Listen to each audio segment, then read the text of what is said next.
সময়ের সাথে সাথে জটিল আকার ধারণ করছে ইরান ইসরায়েল সম্পর্ক, যার আঁচ পড়েছে মধ্যপ্রাচ্য থেকে শুরু করে গোটা অঞ্চলে। দিন যতই যাচ্ছে গাজায় বাড়তে থাকা মৃতের সংখ্যা নিয়ে বহু দেশের সমালোচনার মুখে পড়েছে ইহুদি দেশটি। এরই মধ্যে আগুনে ঘি ঢালার মতো ইরান কনসুলেটে ইসরায়েলের হামলার প্রেক্ষাপটে সামনে এলো মুখোমুখি যুদ্ধ।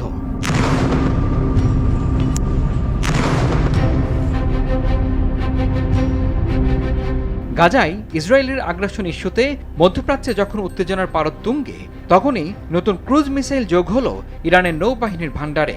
দূরপাল্লার এই ক্ষেপণাস্ত্র ইরান থেকে ইসরায়েলের ভূখণ্ডে সরাসরি আঘাত হানতে সক্ষম। বিশ্লেষকেরা বলছেন, অস্থিতিশীল লোহিত সাগরে যুক্তরাষ্ট্রের নেতৃত্বে বিশেষ টাস্কফোর্স গঠনের পরই নৌবাহিনীর সক্ষমতা বাড়িয়ে শত্রুদের কড়া বার্তা দিল তেহরান। মনে করা হচ্ছে ইসরায়েলের উপর চাপ বাড়াতেই ইরানের এ পদক্ষেপ।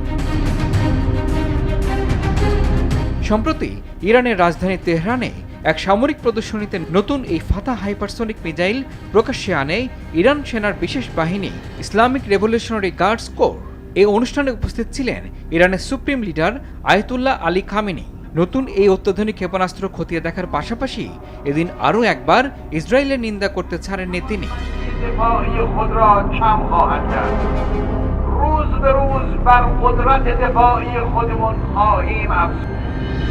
মধ্যপ্রাচ্যের এই রক্তক্ষয়ী সংঘাতের মধ্যেই নতুন এই ক্ষেপণাস্ত্র প্রকাশ্যে এনে ইসরায়েলকে বিশেষ বার্তা দিতে চাইছে ইরান, এমনটি মন্তব্য করেছেন সমর বিশেষজ্ঞরা।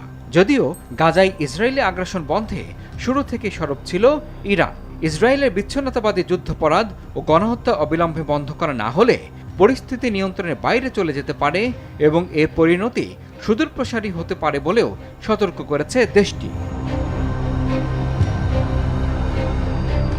এই প্রেক্ষিতে ইরান ইসরায়েলের সরাসরি যুদ্ধে পরিস্থিতি কতটা নিয়ন্ত্রণের বাইরে যায় সেটি দেখার বিষয়। দীর্ঘদিন ধরেই নিজস্ব প্রযুক্তিতে একের পর এক ক্ষেপণাস্ত্র ড্রোন তৈরি করে শত্রুদের হুমকি হুঁশিয়ারি দেওয়ার পাশাপাশি সমরাস্ত্র শিল্পে নিজেদের উত্থানের প্রমাণ দিয়ে যাচ্ছে ইরান।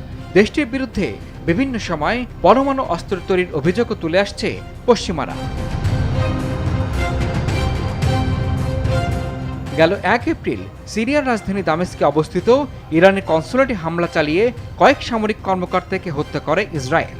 এই ঘটনার প্রতিশোধ নিতে বদ্ধপরিকর ইরানের নেতারা। তবে ইরান যেন ইসরায়েলে হামলা না করে এজন্য বারবার সতর্ক করছে যুক্তরাষ্ট্র। এজন্য কূটনৈতিক ও সামরিক তৎপরতাও চালাচ্ছে দেশটি।